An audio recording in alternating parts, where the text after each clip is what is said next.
White officers humiliated a black boy with Down syndrome in a park, drawing on his face and taunting him until they found out who his father was.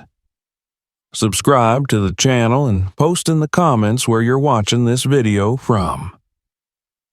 The day began like any other in the small sunlit home nestled at the edge of Maplewood Park. The air was filled with the gentle rustling of leaves outside Jason Wilson's bedroom window, where a soft breeze carried the scent of early autumn. Inside the room, Jason sat on the floor with a box of colorful markers scattered around him. He was drawing a picture of a tree, a giant oak with sprawling branches that stretched to the edges of the paper. He smiled as he added small details: birds, squirrels, and a bright yellow sun shining down from the corner. Jason loved drawing more than anything else. His world was a canvas, and he saw beauty in everything around him. For him, the simple act of putting colors on paper was a way of making sense of a world that didn't always understand him. Jason had Down syndrome, and while his family adored him, the outside world could often be cruel and dismissive. But none of that mattered when he was immersed in his art. His father, Marcus Wilson, was sitting in the living room, sipping his morning coffee and reading the newspaper. Marcus was a towering figure, not just in stature but in reputation. As a judge on the state's Supreme Court, he had earned a reputation for fairness and integrity. But at home, Marcus was simply Jason's dad, a role he took more seriously than any legal case. He glanced up as Jason walked into the room, proudly holding his latest drawing. "Look, Dad, it's the tree from the park," Jason said, his face glowing with excitement. Marcus set his coffee down and leaned forward to examine the picture. He smiled warmly, nodding his approval. "That's amazing, Jason. You captured it perfectly." Jason beamed under his father's praise. He wasn't always sure when people were sincere, but he knew Marcus meant it. His dad always told him to embrace his creativity and never stop expressing himself. After breakfast, Jason grabbed his sketchbook and a box of chalk. He had been looking forward to visiting the park all week, and the thought of spending the day surrounded by nature made his heart race with anticipation. The park was his sanctuary, a place where he could sit under the wide-open sky and feel at peace. The walk to the park was a short one. Jason waved at familiar neighbors as he passed by, though not everyone returned his cheerful greetings. Some people looked at him with pity, while others ignored him altogether. Jason had grown used to this over the years, but it still stung. As he reached the park entrance, he stopped to take in the sight. Maplewood Park was a sprawling expanse of greenery, dotted with tall trees, flower beds, and winding pathways. Jason found his favorite spot near the fountain, where the sunlight danced on the water's surface. He set his sketchbook down on the grass and began to draw. Jason's drawings always attracted attention. Some passers-by stopped to admire his work, offering kind words of encouragement. Others, however, seemed puzzled or even dismissive. A group of teenagers walked by, snickering as they glanced at Jason. He pretended not to notice, focusing instead on the swirls of color on his page. At home, Marcus sat at his desk, poring over legal briefs. Despite his busy schedule, his thoughts often drifted to Jason.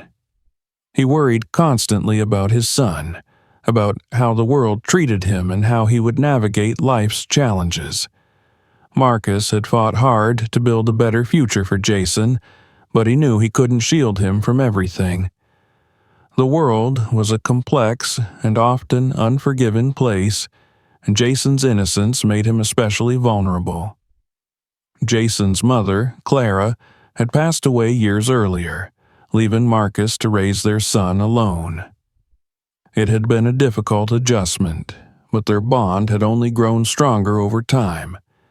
Jason's resilience and optimism inspired Marcus, reminding him of the importance of fighting for justice, not just in the courtroom, but in everyday life. Back at the park, Jason was completely engrossed in his drawing. He had sketched out a large oak tree with birds perched on its branches and a family of squirrels playing in the grass below.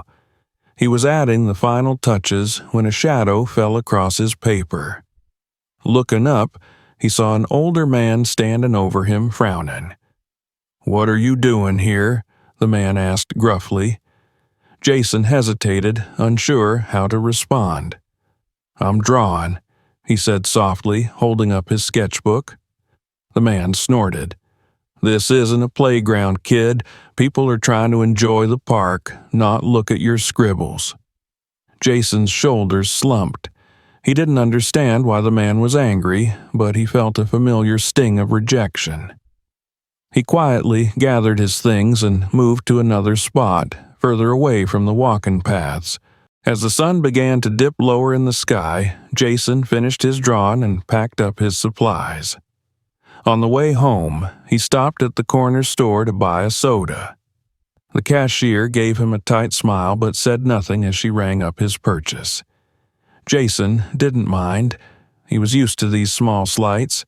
He just wanted to get home and show his dad the drawing he'd worked so hard on. When Jason walked through the door, Marcus was waiting for him in the kitchen. "How was the park?" he asked, noticing the tired look on Jason's face. "It was okay," Jason said quietly. He handed Marcus the drawing, his expression brightening a little. "I made this for you." Marcus looked at the picture and felt a lump rise in his throat. Jason had drawn the park exactly as he saw it, full of life and color, a reflection of the beauty he found in the world despite its flaws. Marcus knelt down and hugged his son tightly. "It's beautiful, Jason," he said, "just like you." That night, as Jason drifted off to sleep, Marcus sat in his study, staring at the drawing. He couldn't shake the feeling that he needed to do more to protect his son, not just from the world, but from the systemic injustices that made life harder for people like Jason. He resolved to be there for his son, no matter what challenges lay ahead. Tomorrow was a new day, and Jason would be back in the park, ready to create more art and share his unique perspective with the world. But Marcus couldn't shake the nagging worry that something was coming, something that would test their bond and their resilience in ways they hadn't yet imagined. Jason woke up that morning with an unmistakable sense of excitement. Today was the day he had been waiting for all week, another chance to visit the park, his favorite place to be. After breakfast, he carefully packed his sketchbook, chalk, and a few paint markers into his backpack, while Marcus watched him from the doorway. Jason's enthusiasm always brought a smile to Marcus's face, but today it was laced with a hint of worry. The morning air was crisp and clear as Jason stepped out of their house. He hummed softly to himself, following the familiar path that led to Maplewood Park. It was a quiet, beautiful day, the kind that filled him with an energy that made his heart race. Everything was bright. The leaves on the trees glistened, birds chirped in harmony, and the world seemed to invite him to create something wonderful. Jason reached the park, moving to his favorite spot near the fountain. He set down his backpack, pulling out his box of chalk and settling comfortably on the ground. Today, he decided to draw a big oak tree, a tree he had seen many times during his walks through the park. He imagined how it must look in different seasons and let the colors flow onto the pavement, slowly bringing his vision to life. He was lost in the act of creation when he suddenly heard footsteps behind him. Looking up, Jason saw two men approaching, police officers. They wore dark blue uniforms, their badges shining brightly under the sun. Jason's initial reaction was a smile. His father always taught him that police officers were there to protect people, to keep the community safe. So when they walked up to him, Jason greeted them politely. "Hello," he said, waving with a piece of blue chalk still in his hand. The officers exchanged a look, a smirk passing between them. The taller of the two, with a crew cut and sharp, narrowed eyes, looked down at Jason's artwork on the pavement. He cocked his head to the side, a mocking smile curling his lips. "Hey there, buddy," he said, his voice dripping with an unsettling friendliness. "What are you doing here? Making a mess?" Jason blinked, not quite understanding. He looked down at his drawing, then back up at the officer. "I'm drawing," he said slowly, showing the chalk still in his hand. "It's a tree." The other officer, shorter and with a round face, stepped forward. He gave Jason's backpack a nudge with his foot. "Drawing, huh? Looks like you're taking up a lot of space here," he said. "People are trying to walk. You're blocking the way." Jason looked around. There was plenty of space on the path for people to pass by. No one had complained before, and he was careful to keep his drawings off the main walkway. Confused, he shook his head slightly. I didn't mean to block anything," he stammered. "I can move if you need me to." The tall officer shook his head, his grin widening. "Nah, you're fine right where you are. In fact, why don't you show us some more your talent?" He grabbed Jason's bag and unzipped it, pulling out his set of paint markers. Jason felt a surge of anxiety. His backpack was his private space, and the officer rummaging through it made him feel small and powerless. He wanted to ask them to stop, but his voice caught in his throat. "Hey, look at this!"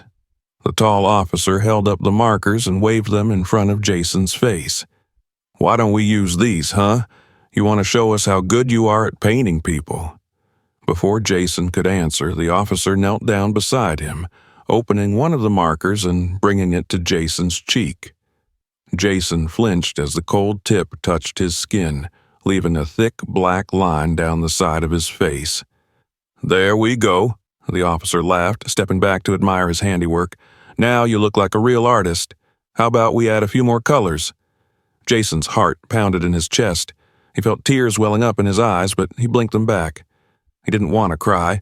His father always told him to stay calm, no matter what. But it was getting harder and harder as the officers continued to mock him, using the markers to draw on his arms, his forehead, and even his clothes. The shorter officer took out his phone, snapping a picture of Jason. "Look at you, man. You're a walking piece of art now," he said, laughing loudly. Jason looked down at his drawing on the ground, his beautiful tree. The lines were smudged where the officers had stepped on it, their heavy boots ruining what he had spent the last hour creating. He tried to focus on his breathing, just like his dad had taught him. In through the nose, out through the mouth. But the officer's laughter made it impossible to concentrate. "Hey, what's this?" The tall officer pointed to a different part of the sidewalk where Jason had drawn a family of squirrels under the tree. He lifted his boot and pressed down on the drawing, twisting his foot until the chalk smeared across the pavement. Jason's voice broke. "Please, don't do that," he said, barely above a whisper. "Don't do what?" the officer asked, his grin widening. "This?" He smeared the drawing further, leaving nothing but a blur of colors behind. Jason felt a tear roll down his cheek, mixing with the ink that stained his face.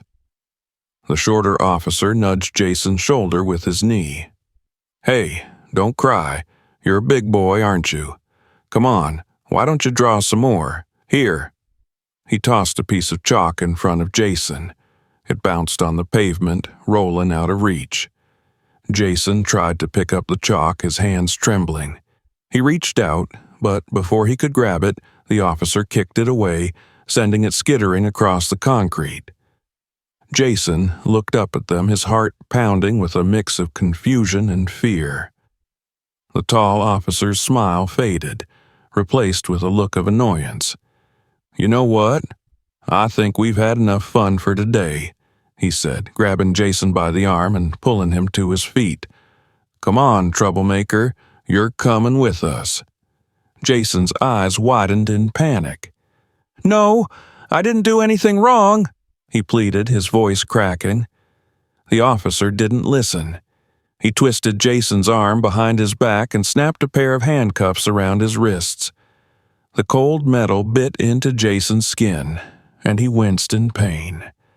The shorter officer stepped closer, leaning down to whisper in Jason's ear. "Just play along, all right?" he said. "It's not like anyone here is going to help you." Jason looked around, his eyes darting to the people in the park. Some were watching, their faces filled with shock and uncertainty. But no one moved. No one spoke up. They just stood there, frozen in place. The officers led Jason away, his backpack still lying open on the ground, his drawing half-finished and smeared. He stumbled as they dragged him along, the world around him blurring through his tears. He didn't understand why this was happening. He hadn't done anything wrong. He had just wanted to draw, to share a little bit of his world with others. As they reached the police car, the shorter officer opened the door and shoved Jason inside. He landed awkwardly on the back seat, the handcuffs digging painfully into his wrists. The door slammed shut, and Jason was left alone in the dim, cramped space. He could barely see out the window, but he caught a glimpse of the park, the place he loved so much, growing smaller and smaller as the car pulled away. The officers sat in the front, laughing and talking as if nothing had happened. Jason closed his eyes, trying to block out their voices. He wished he could be anywhere else, anywhere but here. Back at the park, the woman who had been filming the whole incident stood with her phone still in her hand. She watched as the police car disappeared down the road, her heart pounding with a mix of fear and anger. She knew she couldn't stay silent. What she had just witnessed was wrong, deeply, undeniably wrong. She took a deep breath and hit the send button, sharing the video with her local activist group. She didn't know what would come of it, but she knew she had to do something. Jason's father, Marcus, was at home, sitting in his study and reviewing case files. He glanced at the clock, wondering why Jason hadn't come back yet. He tried not to worry. Jason loved the park, and it wasn't unusual for him to lose track of time when he was drawing, but something felt off, a gnawing feeling in the pit of his stomach that he couldn't shake. He decided to call Jason just to check in.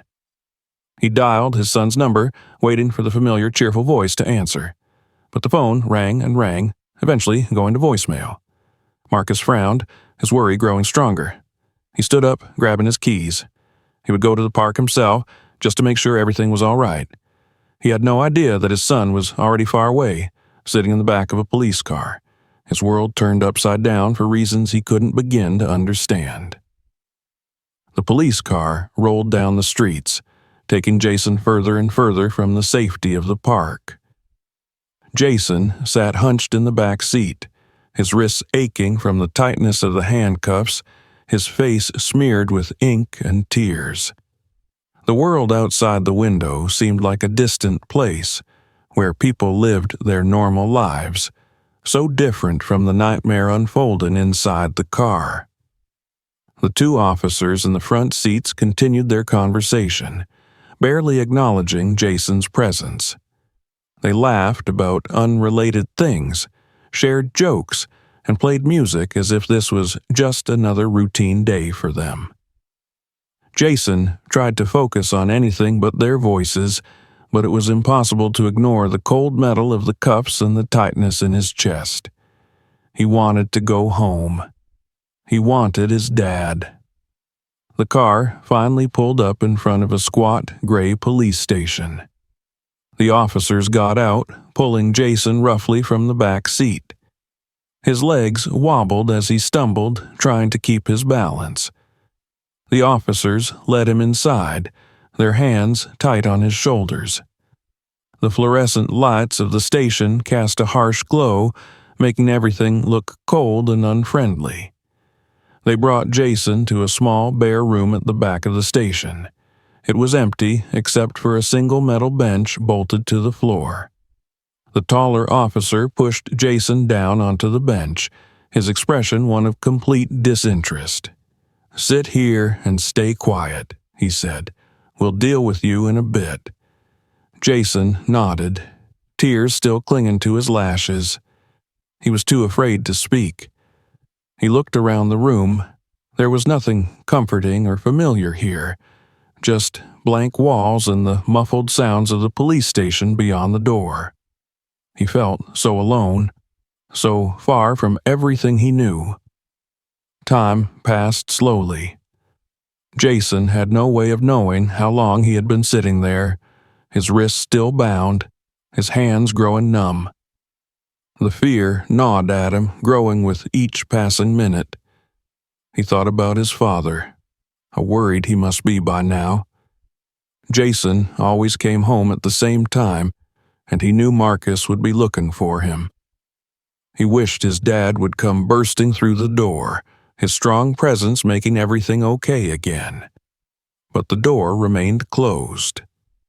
After what felt like hours, the door opened, and the two officers returned. They were no longer laughing. The taller one held the clipboard, his expression stern. He sat down across from Jason, glancing at the papers on the clipboard as if Jason was nothing more than an inconvenience. "So," he began, "you're being held for causing a disturbance in the park. You know what that means, kid?" Jason swallowed hard, his voice barely above a whisper. "I didn't do anything wrong. I was just drawing." The officer snorted, shaking his head. "You think that matters? You were making people uncomfortable, and that's a disturbance. We got complaints, so here you are." Jason's heart sank. He knew he hadn't done anything to upset anyone. He had just wanted to draw, to enjoy the day. He couldn't understand why they were saying these things, why they were treating him like a criminal. He looked down at his hands, his fingers trembling slightly. The shorter officer leaned in, his eyes narrowing. "Look, kid, the sooner you admit you messed up, the sooner you get out of here. Just say you were causing trouble and we can wrap this up." Jason shook his head slowly, tears threatening to spill over once again. I didn't cause trouble," he said, his voice breaking. The tall officer sighed, standing up and tossing the clipboard onto the metal bench beside Jason. "You know, this could go a lot easier if you just cooperate. But if you want to make things hard, that's your choice." Jason's breath hitched as he struggled to keep his emotions in check. He felt so small, so powerless. He wanted to tell them they were wrong, that he wasn't a troublemaker, that all he wanted was to go home. But he knew they wouldn't listen. They had already decided what kind of person he was, and nothing he said would change their minds. Suddenly, Jason heard raised voices coming from outside the room. The door opened abruptly, and a man in a suit stepped in, his face tight with anger. It was Marcus. Jason's eyes filled with tears of relief. "Jason," Marcus said, rushing to his son's side. He kneeled down, his eyes scanning Jason's face and the ink smudges left by the officers. He gently placed a hand on Jason's shoulder, his voice softening. "Are you all right, son?" Jason nodded, his tears finally spilling over. He couldn't bring himself to speak, his throat too tight with emotion. Marcus turned his gaze to the two officers, his expression hardening. "What in the world do you think you're doing with my son?" Marcus demanded, his voice controlled but seething with anger. The officers exchanged a glance, their earlier confidence slipping. The taller one cleared his throat, holding up his hands as if to placate Marcus. "Judge Wilson, sir, we were responding to complaints." "Complaints?" Marcus cut him off, his eyes blazing. "Complaints about what? About a young man sitting quietly and drawing in the park? About my son, who poses no threat to anyone?" His voice grew louder, filled with the kind of authority that came from years of commanding respect in the courtroom. The officers shifted uneasily, the shorter one finally speaking. We thought he was acting suspiciously, sir. We were just following procedure." "Procedure?" Marcus repeated, his voice dripping with incredulity. He stood up, his tall frame towering over the officers. "Handcuffing and detaining a young man with Down syndrome is your idea of following procedure?" The officers had no response. They stood silently as Marcus turned his attention back to Jason. He knelt down again, his expression softening as he looked at his son. "Come on, Jason. Let's get you out of here." He reached behind Jason to undo the handcuffs, his fingers working quickly. As soon as the cuffs were off, Jason rubbed his sore wrists, wincing slightly. Marcus helped him to his feet, wrapping a protective arm around his shoulders. As they walked toward the door, Marcus turned back to the officers, his voice cold. "This isn't over," he said. "I'll be filing a formal complaint, and I promise you there will be consequences." The officers remained silent, their faces pale. Marcus led Jason out of the room, down the narrow hallway of the station, and out into the fresh air. Jason took a deep breath, the cool evening breeze feeling like freedom. He leaned into his father, his body sagging with exhaustion. They walked in silence to Marcus's car, parked just outside the station. Marcus opened the passenger door for Jason, helping him inside before getting into the driver's seat. He looked over at his son, his heart aching at the sight of Jason's tear-streaked face. "I'm so sorry, Jason," Marcus said, his voice filled with emotion. "I should have been there. I should have protected you." Jason shook his head, wiping his eyes with the back of his hand. "It's okay, Dad," he said softly. "You're here now." Marcus nodded, his jaw clenching as he started the car. He knew this wasn't over. The officer's treatment of Jason was unacceptable, and he couldn't let it go unchallenged. He had seen too many cases like this, cases where people in positions of authority abused their power simply because they could. It was a systemic problem, one that needed to be addressed, and now it had affected his own family. As they drove home, Marcus glanced at his son, who was staring out the window, his expression distant. Marcus knew Jason didn't fully understand what had happened, and perhaps that was a small mercy, but Marcus understood all too well. He knew that what had happened today was a reflection of something much bigger, something that went beyond a single incident in a park.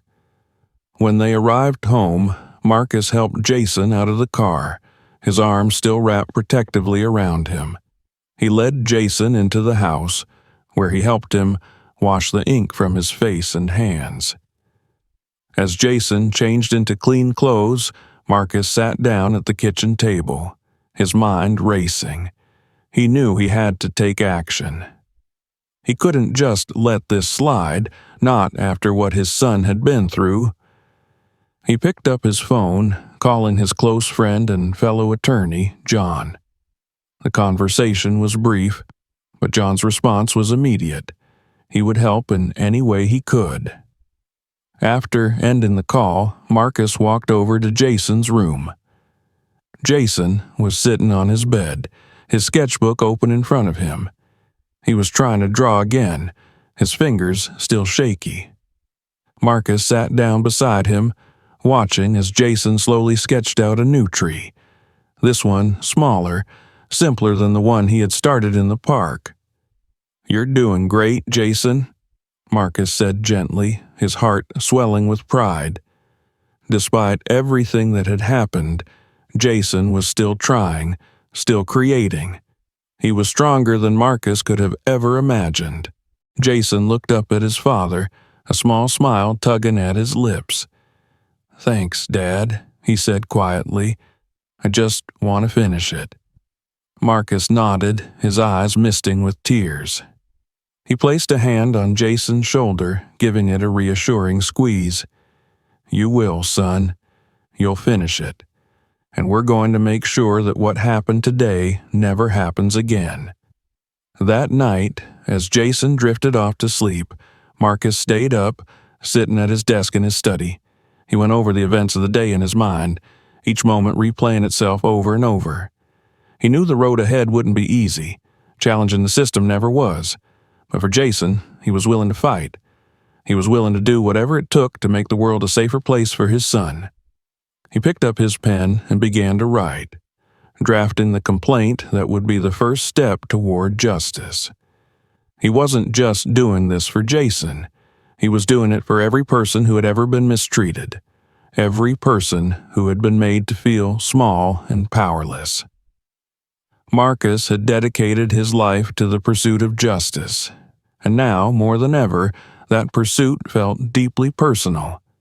Tomorrow would be a new day, a day to fight back, to stand up for what was right. Marcus looked over at Jason's drawing, still sitting on the kitchen table.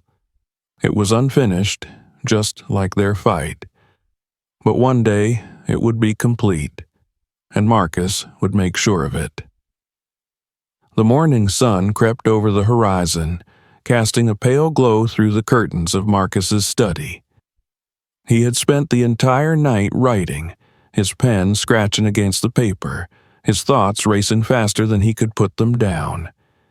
He could feel the tiredness in his bones, but he was fueled by something stronger: anger, righteous anger. What had happened to Jason was not just wrong, it was a gross abuse of power, a stain on the system Marcus had devoted his life to upholding. He leaned back in his chair, rubbing his tired eyes. His mind kept replaying Jason's face from the night before, his tear-streaked cheeks, the confusion in his eyes as he tried to understand why he had been treated that way. It broke Marcus's heart, but it also solidified his resolve. This wasn't just about his son. It was about a system that allowed such abuses to happen, that turned a blind eye to the suffering of those who didn't have a voice. He heard a soft knock at the door and turned to see Jason standing in the doorway. His son looked hesitant, his face still bearing faint marks from the ink that had been drawn on him. Marcus's heart twisted at the sight. "Morning, buddy," Marcus said, his voice softening. Jason shuffled into the room, holding a piece of paper. He walked up to his father's desk, placing the drawing on top of the stack of legal documents Marcus had been working on. It was a simple sketch of the park, the trees, the fountain, and a smiling sun overhead. Jason had drawn himself sitting by the fountain, chalk in hand. "I drew this for you, Dad," Jason said, his voice small. "It's the park, like it was before." Marcus felt a lump form in his throat. He reached out, pulling Jason into a gentle hug. "It's beautiful, Jason. Just like the way you see the world. Don't ever stop seeing it that way." Jason smiled, and for a moment, the weight on Marcus's shoulders felt a little lighter. He knew he had to keep fighting, not just for Jason, but for the kind of world where Jason's innocence and kindness wouldn't be taken advantage of. Marcus let Jason go, watching as he went back to his room, the same gentle smile still on his face. Once Jason was out of sight, Marcus picked up the phone, dialing a number he knew by heart. It rang twice before John, his close friend and trusted attorney, picked up. "Marcus," John said, his voice filled with concern. "How's Jason doing?" "He's holding up, John," Marcus replied, his voice strained. "But we have to do something. I can't let this go." There was a pause on the other end before John responded, his tone resolute. "Of course. Whatever you need, I'm with you. We can't let them get away with this." The two of them spoke for a while longer, formulating a plan of action. They agreed to file a formal complaint against the officers involved and demand an internal investigation. John also suggested reaching out to the media. Getting Jason's story out there could build public pressure, make it harder for the department to sweep this under the rug. After ending the call, Marcus took a deep breath. He knew this fight was just beginning. He had spent his career fighting for justice in the courtroom, but now he was fighting for his son, and that made it personal. A few hours later, Marcus drove to the police station, his jaw clenched and his eyes filled with determination. The building looked even more imposing in the harsh daylight, the stone facade stark against the blue sky. Marcus parked the car, stepping out and straightening his suit. Today, he wasn't here as just a father. He was here as a judge, as someone who understood the law better than anyone in that building. As he walked through the station doors, heads turned. Officers who recognized him stiffened, their eyes widening with a mix of recognition and unease. Marcus made his way to the front desk, his steps measured, his expression unreadable.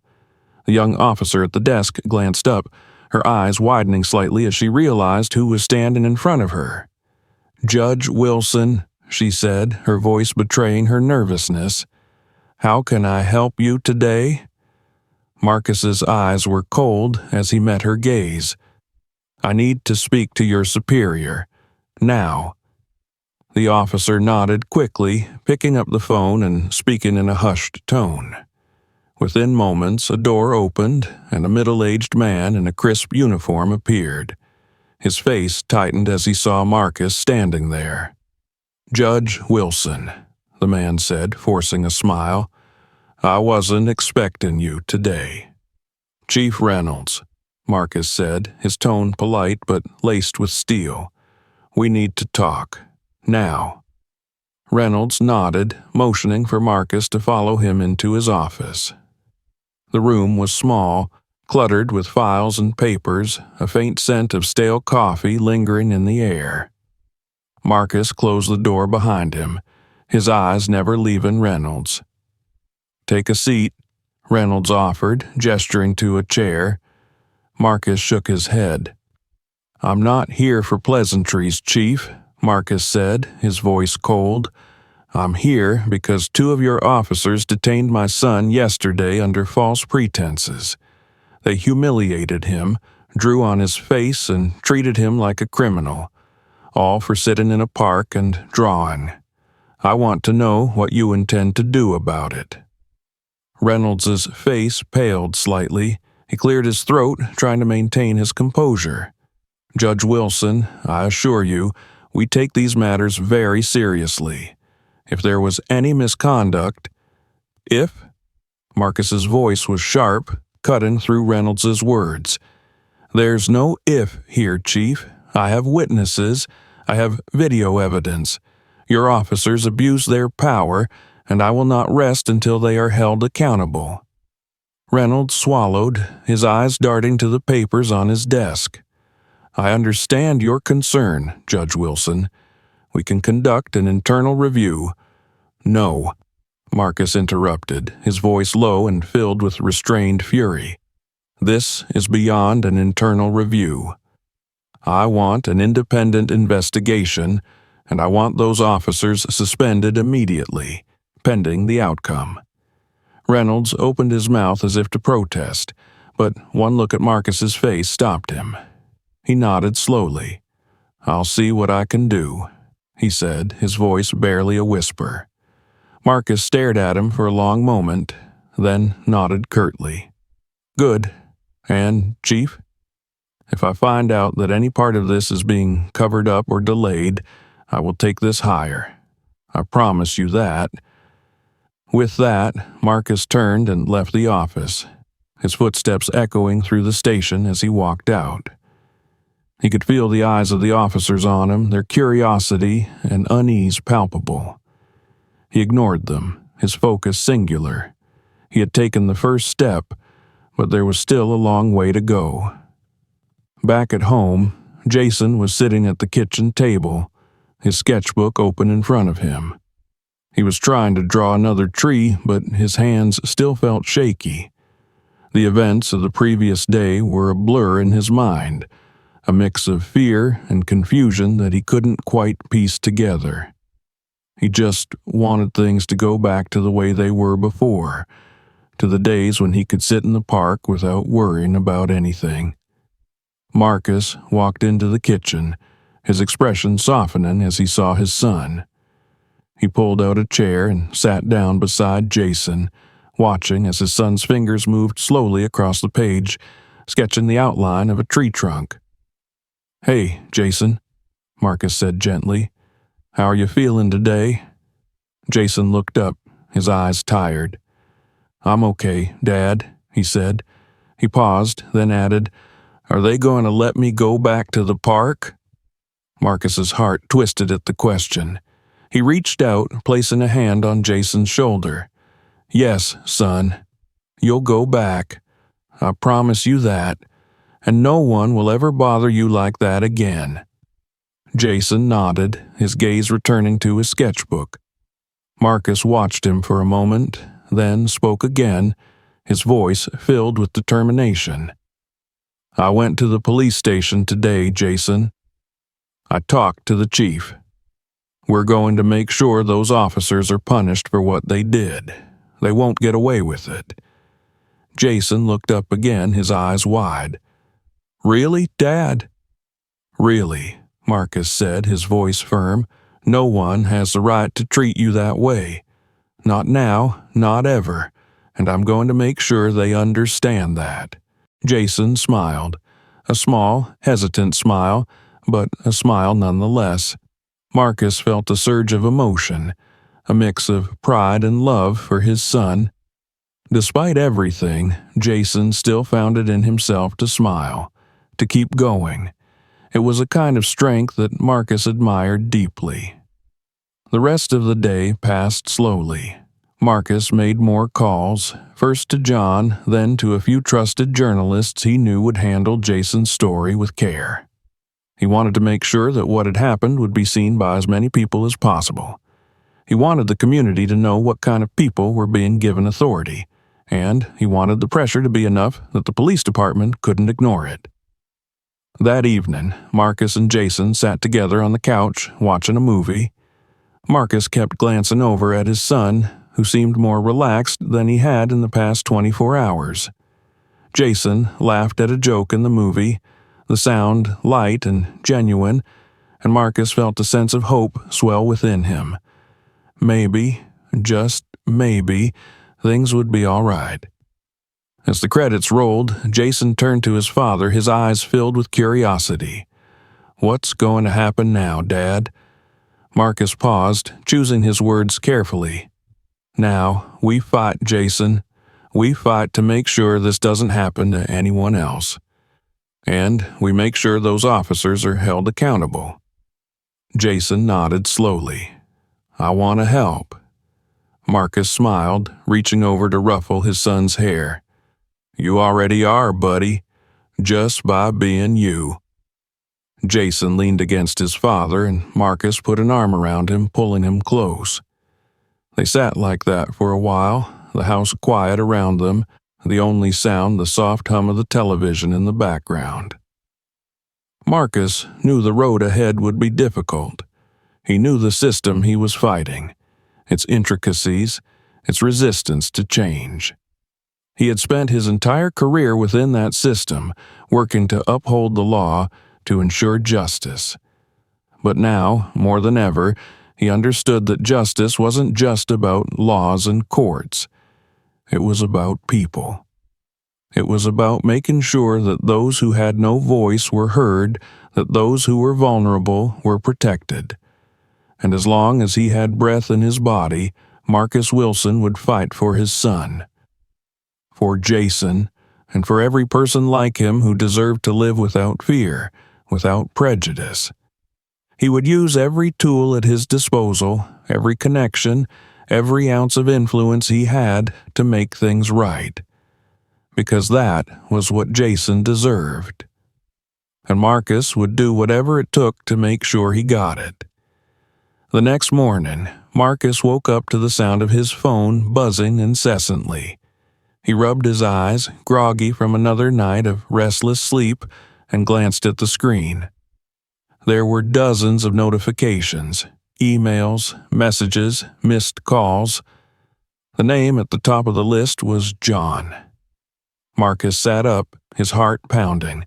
He answered the call, barely getting out a greeting before John's voice came through the line, urgent and excited. "Marcus, have you seen the news?"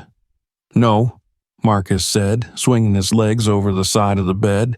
"What's going on?" "It's everywhere.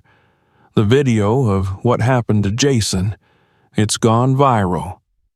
Marcus froze, the words sinking in. He had known the video would garner attention, but the speed of its spread caught him off guard. He stood up, moving quickly to his laptop. As the screen flickered to life, his inbox filled with even more emails and notifications. He opened the first link John had sent, and his stomach tightened as he watched the familiar footage. The video showed Jason sitting by the fountain, chalk in hand, his drawing taking shape on the pavement. Then the officers appeared, their laughter and mocking voices clear even through the grainy recording. The footage captured their cruel actions in stark detail. The ink smeared on Jason's face, the destruction of his drawing, the moment they dragged him away in handcuffs. Marcus's jaw clenched as the video ended, replaced by an on-screen caption, "Police harassment of disabled young man sparks outrage." The accompanying article was scathing. It detailed the incident, Jason's condition, and Marcus's position as a judge. The writer had clearly done their research, connecting the dots to highlight the systemic failures that allowed such abuse to occur. Marcus leaned back in his chair, exhaling slowly. This was exactly what he had hoped for, a spotlight on the injustice. But it also meant the fight was about to get much bigger. Later that morning, the doorbell rang. Marcus opened the door to find a reporter standing on his porch, microphone in hand, a cameraman just behind her. She was young, dressed professionally, with an eager look in her eyes. "Judge Wilson, I'm from Channel 8 News," she began. "We're covering the story about your son, Jason. Would you be willing to comment on the incident?" Marcus glanced over his shoulder. Jason was in the living room, sitting on the floor with his sketchbook. Marcus turned back to the reporter, stepping outside and closing the door behind him. "I'll speak with you," he said, his tone measured. "But my son's privacy must be respected. Do you understand?" The reporter nodded. "Of course, Judge Wilson. We just want to shed light on what happened." Marcus led her to the edge of the porch where they could speak without disturbing Jason. The interview began, and Marcus carefully recounted the events of that day. He spoke about Jason's love of art, his gentle nature, and the trauma he had endured at the hands of the officers. "This isn't just about my son," Marcus said, his voice steady but filled with conviction. "This is about a system that allows people in positions of power to abuse those who are vulnerable. It's about holding them accountable and making sure this never happens again." The reporter nodded, her expression serious. "What do you hope to achieve by coming forward?"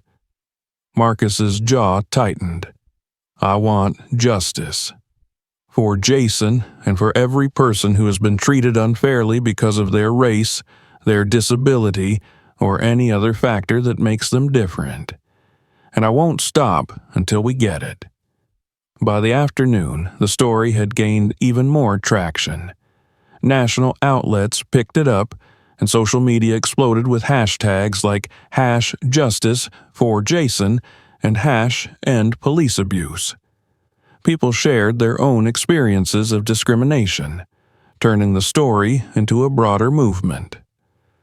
Protests were organized almost overnight, with local activists planning a march in front of the police station.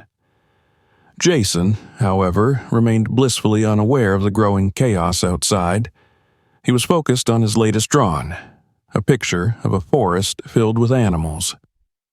Marcus watched him from the doorway, his heart aching with a mix of pride and sadness. Jason's world was so simple, so pure. He didn't fully understand what was happening, but Marcus knew that Jason was at the center of something much larger. That evening, Marcus sat down with Jason, gently explaining that more people would be talking about what had happened to him. "Why, Dad?" Jason asked, looking up from his sketchbook. "Because what they did was wrong," Marcus said, "and people want to make sure it doesn't happen again." Jason thought about this for a moment, then nodded. "I don't want anyone else to feel like that." Marcus smiled, reaching out to squeeze his son's shoulder. "Me neither, buddy. That's why we're doing this." The next day, the protest began. Hundreds of people gathered outside the police station holding signs that read, "Justice for Jason" and "No more abuse." Marcus stood at the edge of the crowd, his presence alone enough to command attention. He had chosen not to speak publicly at the protest, wanting the focus to remain on the movement rather than his position. But his mere presence sent a message. He was watching, and he was ready to act. Inside the station, Chief Reynolds watched the scene with growing unease.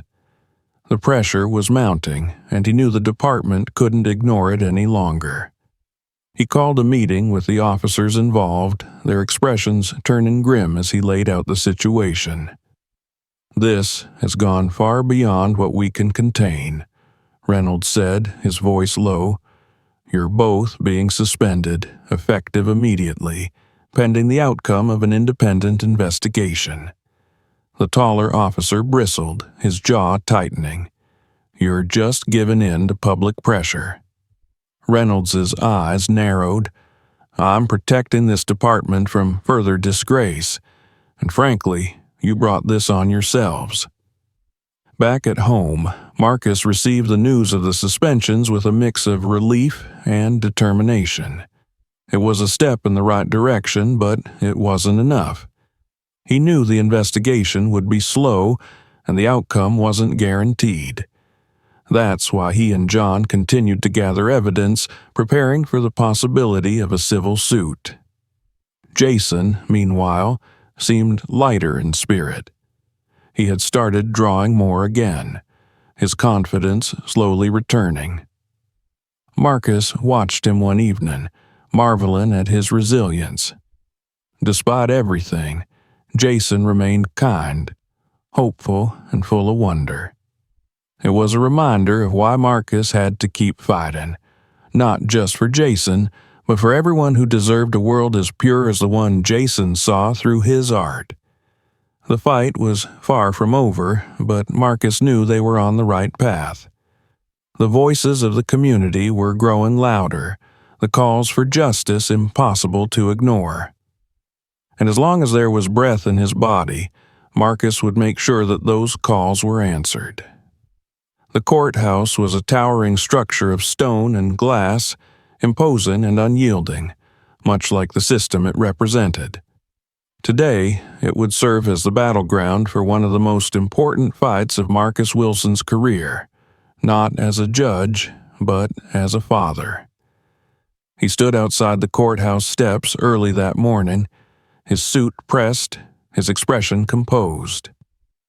Jason stood beside him, holding his sketchbook tightly to his chest. a quiet sense of apprehension in his eyes. The plaza outside was crowded with reporters, protesters, and supporters. Signs bearing messages like "Justice for Jason" and "End Police Abuse" filled the air, alongside chants that demanded accountability. Cameras flashed as Marcus and Jason walked toward the courthouse doors, the world watching their every move. John met them inside, his expression serious but reassuring. He placed a hand on Marcus's shoulder as they entered the courtroom. "We're ready," he said. "We've got the evidence, we've got the truth, and we've got the public on our side." Marcus nodded, glancing down at Jason. "You doing okay, buddy?" Jason looked up at his father and nodded. "Yeah, Dad, I'm okay." They took their seats at the front of the courtroom where the atmosphere was tense but charged with anticipation. Across the room sat the two officers, their expressions a mix of defiance and unease. Their legal team whispered furiously, poring over papers in a last-minute effort to salvage their case. The trial began with opening statements. John spoke first, his voice clear and unwavering as he laid out the case against the officers. He described their actions in vivid detail, emphasizing the power imbalance and the trauma inflicted on Jason. He presented the video evidence, which was played for the court in its entirety. The room fell silent as the video showed the officers mocking Jason, smearing ink on his face, and dragging him away in handcuffs. The judge presiding over the case, an older woman with a reputation for fairness, frowned as the footage played. Her sharp gaze flicked toward the officers, her expression hardening. When the video ended, the courtroom buzzed with whispers, the weight of what they had just seen settling over everyone present.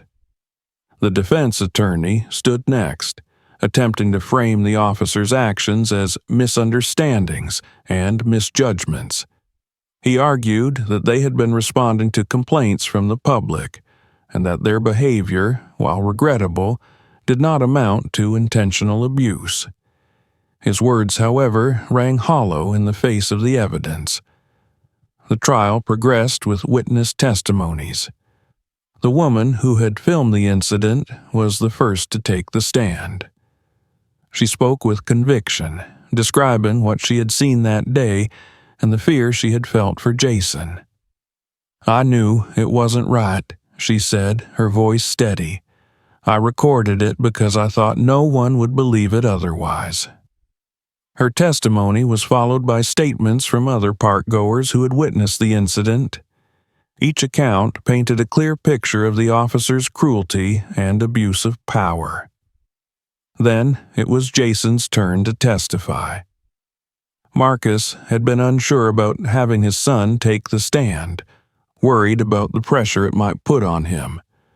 But Jason had insisted. "I want to help, Dad," he had said. And so Marcus sat in the front row, his heart in his throat, as Jason was sworn in. Jason's testimony was simple but powerful. He described what had happened in his own words, his voice quiet but steady. He talked about how much he loved drawing, how the park was his favorite place, and how confused and scared he had felt when the officers had approached him. "They laughed at me," Jason said, his eyes downcast. "They said I was making a mess, but I wasn't. I just wanted to draw." When he finished, the courtroom was silent. Even the defense attorney struggled to cross-examine him, his attempts to discredit Jason falling flat in the face of the young man's sincerity. As the trial neared its conclusion, John delivered a closing argument that left no room for doubt. "This case is about more than two officers," he said, addressing the jury. "It's about a system that allows people in power to harm those who are vulnerable and get away with it. Jason Wilson did nothing wrong that day. He was simply existing, expressing himself through art, when these officers chose to humiliate and harm him. They thought no one would hold them accountable. Today, we prove them wrong. The defense's closing argument, by contrast, seemed weak and unconvincing. They repeated their claims of a misunderstanding, but the evidence against their clients was overwhelming. The jury deliberated for hours, the tension in the courtroom palpable as everyone waited for the verdict. Marcus sat with Jason, holding his son's hand, while John paced nervously. Finally, the jury returned, their faces solemn as they took their seats. The foreperson stood, unfolding a piece of paper. In the matter of Jason Wilson versus Officers Carter and Thompson, we find the defendants guilty. The courtroom erupted in murmurs, a mix of relief and vindication. Marcus exhaled deeply, his shoulders relaxing for the first time in days. Jason looked up at his father, his eyes wide. "What does it mean, Dad?" he asked. Marcus smiled, pulling his son into a hug. "It means we won, Jason. It means they're going to be held accountable." The judge addressed the court, outlining the officers' sentences. They were to be dismissed from the police force immediately and charged with multiple counts, including misconduct and abuse of power. The judge also recommended a review of the department's training practices, emphasizing the need for reform. As they left the courthouse, Marcus and Jason were met with a crowd of supporters. People cheered and clapped, their signs held high in the air. Marcus paused on the steps, looking out at the sea of faces. He felt a surge of hope, a belief that change was possible. Jason held onto his father's hand, a small smile on his face. For him, the day wasn't about winning or losing. It was about feeling safe again, about knowing that his dad would always fight for him. "Let's go home, buddy," Marcus said, his voice full of warmth. They walked down the steps together, the crowd parting to let them through. The fight wasn't over. There were still battles to be fought, reforms to be made. But for now, they had taken a step forward. And that was enough. The courthouse steps seemed far behind as Marcus and Jason walked through the quiet streets on their way home. The cheers of the crowd still echoed in Marcus's ears, a reminder of the support they had received. For the first time in weeks, Marcus felt a lightness in his chest, as if the weight he'd been carrying had finally begun to lift. Jason walked beside him, his sketchbook tucked under his arm, a small smile playing on his lips. When they reached their front door, Jason turned to his father. "Can I draw now, Dad?" he asked, his voice filled with quiet hope. Marcus smiled, placing a hand on his son's shoulder. "Of course, buddy. Draw as much as you want." Jason headed straight to the kitchen, where he laid out his sketchbook and markers. Marcus watched him for a moment, the simple act of his son's creativity filling him with pride. Jason was resilient in ways Marcus couldn't fully comprehend, and it inspired him to keep fighting for a world where Jason could thrive without fear. The following weeks were a whirlwind of change. The trial's verdict had sparked a broader movement, one that Marcus was determined to see through. Public pressure mounted on the police department, forcing them to not only terminate the officers involved, but also implement reforms. A review of their training practices began, focusing on de-escalation tactics and bias awareness. Marcus was at the forefront of these efforts. He met with local leaders, activists, and law enforcement officials, pushing for lasting change. The story of Jason's courage and Marcus's determination became a rallying cry for others who had experienced similar injustices. Marcus was invited to speak at town halls and community forums, where he shared his perspective not only as a judge, but as a father. At one such event, Marcus stood before a packed auditorium. Jason sat in the front row holding a stack of his drawings. Marcus spoke about the importance of accountability, of creating a system that protected everyone equally. "My son taught me something through all of this," Marcus said, his voice strong. "He taught me that even in the face of fear and pain, there is strength in being true to who you are." Jason never stopped being himself, no matter how the world tried to tear him down. That's the kind of courage we should all aspire to. The crowd erupted into applause, and Marcus glanced at Jason, who was clapping along with the others. His heart swelled with pride. As the weeks turned into months, life began to settle into a new rhythm. Jason returned to the park, though he was cautious at first. Marcus accompanied him on his first few visits, sitting nearby as Jason resumed his drawings. The park felt different now, more welcoming, more aware. Neighbors who had once looked away now stopped to admire Jason's work, offering kind words and encouragement. One day, as Jason sketched a family of ducks by the fountain, a group of children gathered around him. They watched in awe as his drawing took shape, their curiosity evident. "Can we try?" one of them asked. Jason looked up, his smile growing wider. "Sure," he said, handing them a few pieces of chalk. Marcus watched from a distance, his chest tightening with emotion. Jason had always wanted to share his art, and now he was doing just that, surrounded by laughter and acceptance. It was a small but meaningful victory, a glimpse of the brighter future Marcus had fought so hard to create. Meanwhile, Marcus's work continued. He and John filed civil suits against the police department, ensuring that systemic issues would be addressed beyond the immediate case. The media's coverage of Jason's story sparked nationwide conversations about the treatment of marginalized groups by law enforcement. Advocacy groups reached out to Marcus, asking him to join their efforts to push for broader reforms. Jason's art also began to gain recognition. His drawings, once confined to his sketchbook, were displayed at a local community center as part of an exhibition on resilience and hope. Marcus stood beside Jason at the opening, watching as people admired his son's work. One woman, an older artist, approached them. "Your son's talent is remarkable," she said. "There's so much emotion in his work.